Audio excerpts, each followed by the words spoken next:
अस्सलामु अलैकुम वरहमतुल्लाहि वबरकातुहू। इल्म हासिल करना हर मर्द और औरत दोनों के लिए बहुत ज़रूरी है।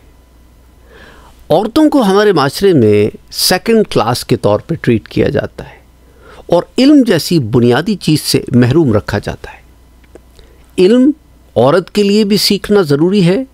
पहले ये वीडियो देखिए ताकि आपको अंदाज़ा हो मैं क्या बात कर रहा हूँ।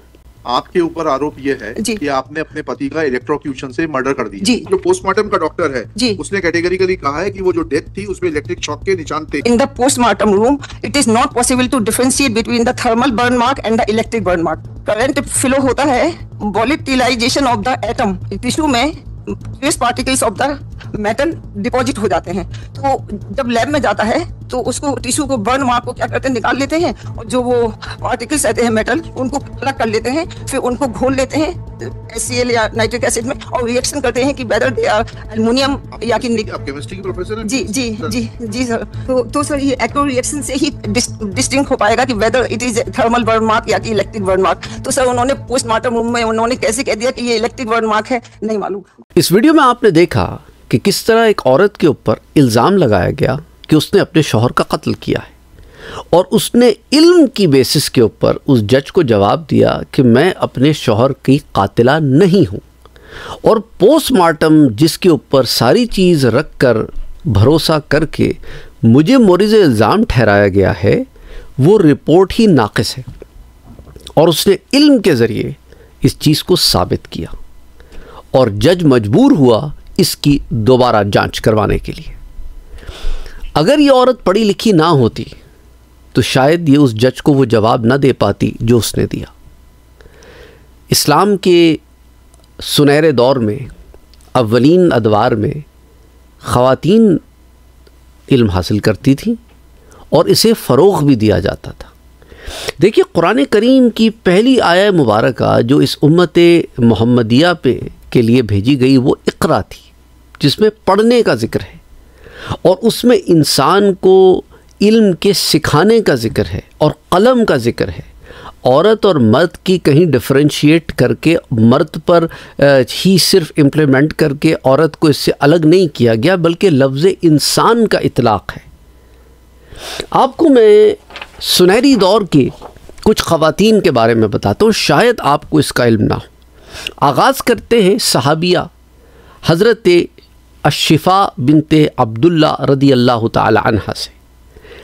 आप उस ज़माने में हुज़ूर अकरम सल्लल्लाहु अलैहि वसल्लम की हयात मुबारका में मेडिसिन जो है इसके अंदर उसके आप जड़ी बूटियों का इस्तेमाल करते हुए आपने दवाइयाँ बनाई थी और उससे आप स्किन डिजीज़ का इलाज करती थी। मोस्ट प्रॉबली बाज़ लोगों का ख्याल है कि आप एक्जिमा का इलाज करती थी और बड़ी ही स्किल्ड प्रैक्टिशनर ऑफ मेडिसिन थी और स्किन रिलेटेड डिजीज़ेस सिर्फ ट्रीट ही नहीं करती थी बल्कि उसकी डायग्नोसिस भी देती थी, जिसके अंदर से एक नाम अरबी लुग़त में अन-नमला का आता है।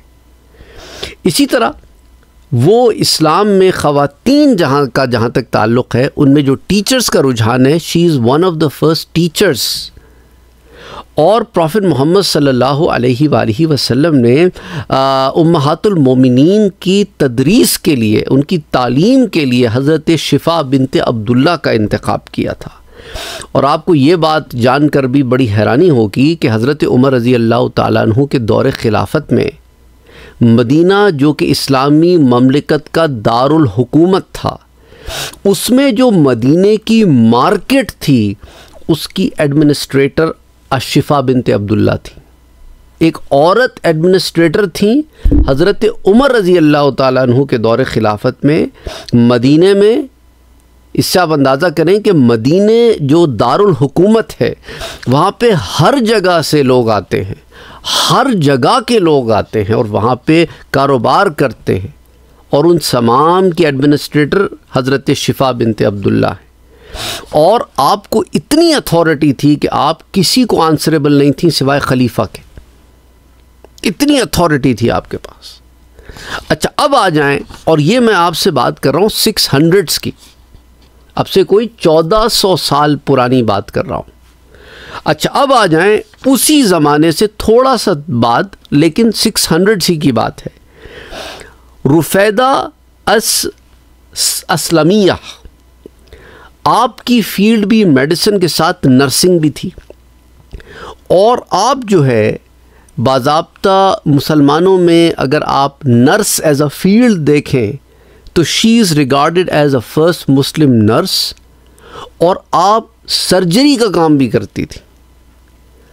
और आप एक और काम करती थी कि जब मुसलमान जंगों में जाते थे तो मैदान जंग के करीब ड्यूरिंग बैटल्स आप hospital type, field hospital type की फैसिलिटी भी सेटअप करती थी।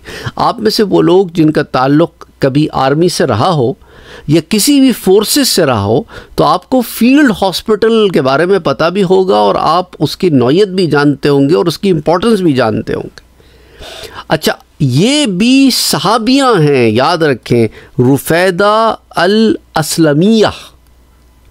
जब जंग खंदक हुई ना, उस जंग खंदक में आपने दीगर मुसलमान ख़वातीन को हेल्थ केयर और नर्सिंग में ट्रेन भी किया, और आपने जंग खंदक में एक फील्ड हॉस्पिटल भी सेटअप किया। अच्छा, उसके अलावा आप प्रिवेंटिव मेडिसिन में भी काम करती थी, यानी ऐसे इक़दामात करना कि बीमार ना हो बंदा, और आप हाइजीन के ऊपर और पेशेंट केयर के ऊपर स्पेशल एम्फसाइज करती थी। आप में से वो लोग जिनका ताल्लुक़ किसी कैपेसिटी में मेडिकल साइंस से है, उनके लिए मैं बाज़ाब्ता ये टर्मिनोलॉजीज़ का इस्तेमाल कर रहा हूँ, और शायद आम लोग भी इस चीज़ को जानते हों कि प्रिवेंटिव मेडिसिन क्या होती है और हाइजीन क्या होती है और पेशेंट केयर क्या होती है। एक और ख़ातून का नाम लेते चलूँ, फ़ातिमा अल-फ़हरी। आपका ताल्लुक़ 800s यानी 9th सेंचुरी से है, काफ़ी पुरानी बात है, 1200 साल कबल। आपकी कंट्रीब्यूशन क्या है? बहुत अजीम कंट्रीब्यूशन है फ़ातिमा अल-फ़हरी की। आपने जामिया यानी कि यूनिवर्सिटी का क़याम किया मॉडर्न डे मोरक्को में, अल क़रावीन यूनिवर्सिटी, जो आज भी फैज़ मोरक्को में मौजूद है। ये 859 CE से है, यानी करीबन कब से? 1200 साल से। और यूनेस्को और गिनेस वर्ल्ड रिकॉर्ड के मुताबिक it is an oldest existing and continually operating degree granting university in the world, यानी एक ऐसी दुनिया की सबसे कदीम, सबसे पुरानी यूनिवर्सिटी जो आज भी चल रही है और डिग्रीज भी दे रही है। इसलिए it is considered by UNESCO and the Guinness World Records as the oldest existing and continuously operating degree granting university in the world. अच्छा, अब आ जाए। अच्छा, ये साइंटिस्ट तो नहीं थी, ये भी बात बताता चलूँ, but she led the foundation for scientific learning and scholarship. अब आ जाए लुबना अल कुर्तुबिया की तरफ। ये कॉर्डोबा जो आज स्पेन है, उस ज़माने में कुर्तुबा के नाम से था, वहाँ से आपका ताल्लुक़ है, और आपकी जो फील्ड है वो मैथमेटिक्स है और एस्ट्रोनॉमी है। बड़ी मुश्किल फील्ड्स होती हैं आज भी, और ये बात कर रहा हूँ मैं 900s की, यानी 10th सेंचुरी। बनु उमैया की खिलाफत जो अंदलुस में कायम हुई, बनु अब्बास ने जब इस एरिया में, अरेबियन पेनिनसुला में और नॉर्थ अफ्रीका में अपने कदम जमाए, तो एक उमैया शहज़ादा, बनु उमैया का एक शहज़ादा जो मोरक्को गया और फिर वहाँ से स्पेन गया, और फिर स्पेन में जाके बनु उमैया की हुकूमत कायम की। तो ये बनु उमैया की जो स्पेन में हुकूमत थी उसमें ये ख़ातून थी, और इनकी कंट्रीब्यूशंस भी मैं आपको बताता चलूँ। ये ख़ुद भी एक मैथमेटिशियन थी।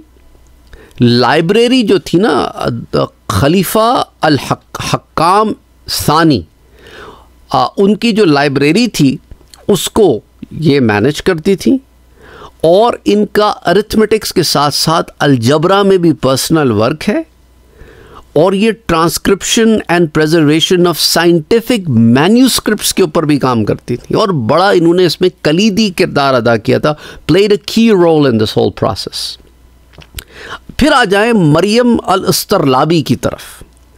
इनकी फील्ड भी एस्ट्रोनॉमी थी और साथ साथ इंस्ट्रूमेंटेशन थी। तो इंस्ट्रूमेंट्स का बनाना मुख्तलिफ तरीक़े की, मुख्तलिफ फील्ड्स की।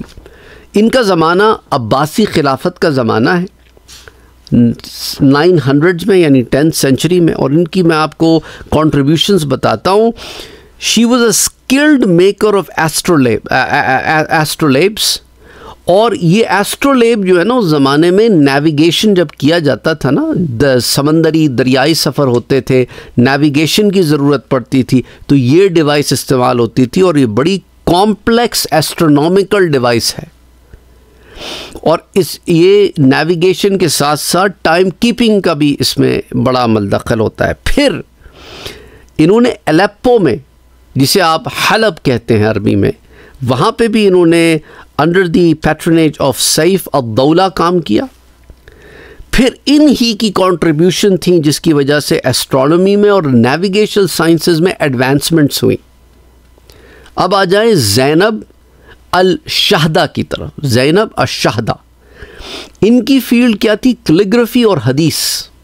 तो जहाँ मुस्लिम ख़वातीन ने साइंस में काम किया, मैथमेटिक्स में काम किया, लाइब्रेरी में काम किया, मैन्यूस्क्रिप्ट्स के ऊपर काम किया, मेडिसिन में, वहाँ आर्ट में भी काम किया। Calligraphy is an art. और हदीस में भी काम किया, आलिमा भी होती थी। तो ज़ैनब अल-शाहदा आप का ज़माना 1100s का, यानी अब से कोई 900 साल कबल, अब्बासी दौर खिलाफत में बगदाद में होती थी। कंट्रीब्यूशन क्या है? बहुत बेहतरीन कैलीग्राफर थी और साथ साथ स्कॉलर भी थी। और आपने अपने जब आप उस्ताद थी, स्कॉलर थी, तो आपने बड़े बड़े प्रोमिनेंट मेल स्कॉलर्स को पढ़ाया। और आप हदीस में और इस्लामिक जुरिस्प्रूडेंस में, इस्लामी फ़िक़्ह में आपको अपने ज़माने में एक बहुत बड़ा मुकाम हासिल था। और आपके इस कलीदी किरदार की वजह से रिलीजियस और साइंटिफिक मैन्यूस्क्रिप्ट्स जो हैं उनकी प्रेजर्वेशन का काम भी हुआ। तो ये अर्ली दौर की बात कर रहा हूँ मैं, यानी कि 600 से लेके 1100s, पहले 500 साल में की चंद ख़वातीन का मैंने आपसे ज़िक्र किया है। अनफॉर्चुनेटली हमारे यहाँ इस पर बात नहीं होती।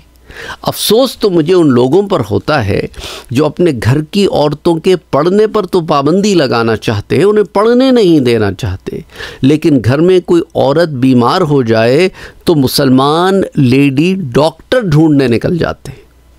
अजीब सी बात है, औरत पढ़े भी ना और मुझे इलाज के लिए औरत भी चाहिए और वो भी मुसलमान हो, कैसे होगा? राइट?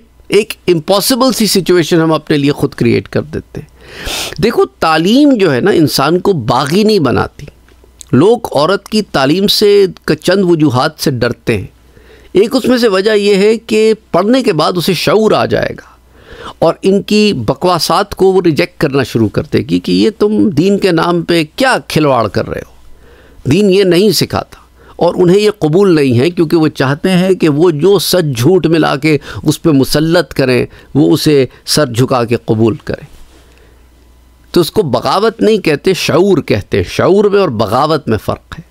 हाँ, वो ख़वातीन जो इल्म का नाजायज़ इस्तेमाल करके बागी हो जाती हैं, तो उसमें ख़वातीन ही क्यों, मर्द भी बहुत सारे शामिल हैं। मर्द कम हैं जिन्होंने इल्म हासिल करके शऊर के नाम पे दीन से दूरी इख्तियार की, ख़वातीन ही क्यों। तो इसलिए देखें, किसी के गलत अमल को बुनियाद बना के किसी सही काम से लोगों को रोकना भी ज़्यादती है। बहरहाल अल्लाह सुब्हानहू व तआला सबके लिए आसानियाँ पैदा फरमाए और उम्मत मुस्लिमा को सही माना में यकजा भी होने की तौफ़ीक़ अता फ़रमाए, और उस कहते हैं ना, दिमाग इस्तेमाल करने की भी तौफ़ीक़ अता फ़रमाए, और फ़रसूदा ख़यालात और जहालत से निकलने की भी तौफ़ीक़ अता फ़रमाए। आमीन। अल्लाहुम्मा सल्ली अला मुहम्मद व अला आलि मुहम्मद।